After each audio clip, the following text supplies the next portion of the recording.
Governor Greg Abbott was busy today signing 3 bills that he says will bring more property tax relief to millions of Texas homeowners and businesses. IO Politics reporter Jack Fink live in Denton, where the governor was earlier today, Jack. But we know there's one step that has to happen before all of this becomes a real reality.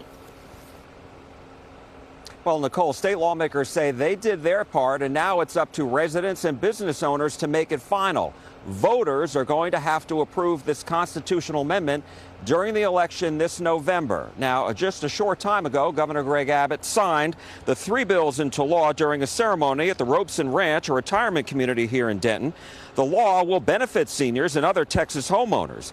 If voters approve, the homestead exemption will increase from $100,000 to $140,000 for most homeowners, and it will take effect this year. For seniors over 65 and the disabled, the homestead exemption will rise to $200,000. And so here's how all this is going to translate to savings on your property tax bill. The average homeowner will save nearly an extra $500 on their property taxes.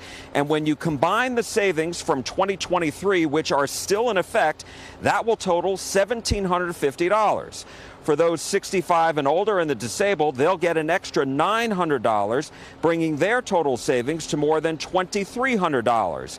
And with an increase in exemptions for businesses on their property taxes, the savings could be about $2,500.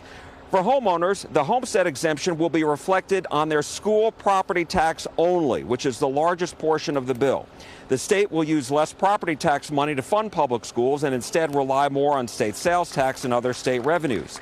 For business owners, they'll see their exemption increase reflected on not only their school, but their county and city property taxes as well.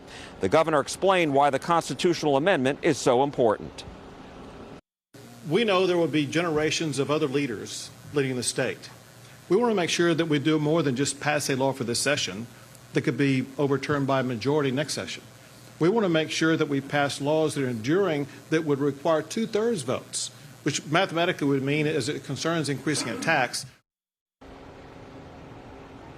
Now, the governor says he hopes to, in the future, further restrict local governments, cities and counties, from having their property taxes go up. Nicole?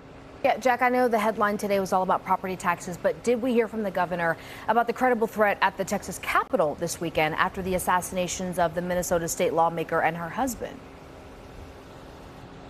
Yes, and the governor said what happened in Minnesota can never be allowed to happen here in Texas. And he says for that reason, the Texas Department of Public Safety is on heightened alert. Now, DPS did arrest a man after there was a credible threat at the Texas Capitol on Saturday where a No Kings rally was set to take place, and that threat was against at least one legislator. Take a listen. There was a person on the Capitol grounds with a gun who seemingly had the intent to do harm to a legislator. No more defined than that. If you're on the Capitol grounds with a gun conveying that type of message, that's a credible threat that has to be taken seriously. You obviously saw what happened in Minnesota. We need all to make sure that nothing like that ever happens in the state of Texas.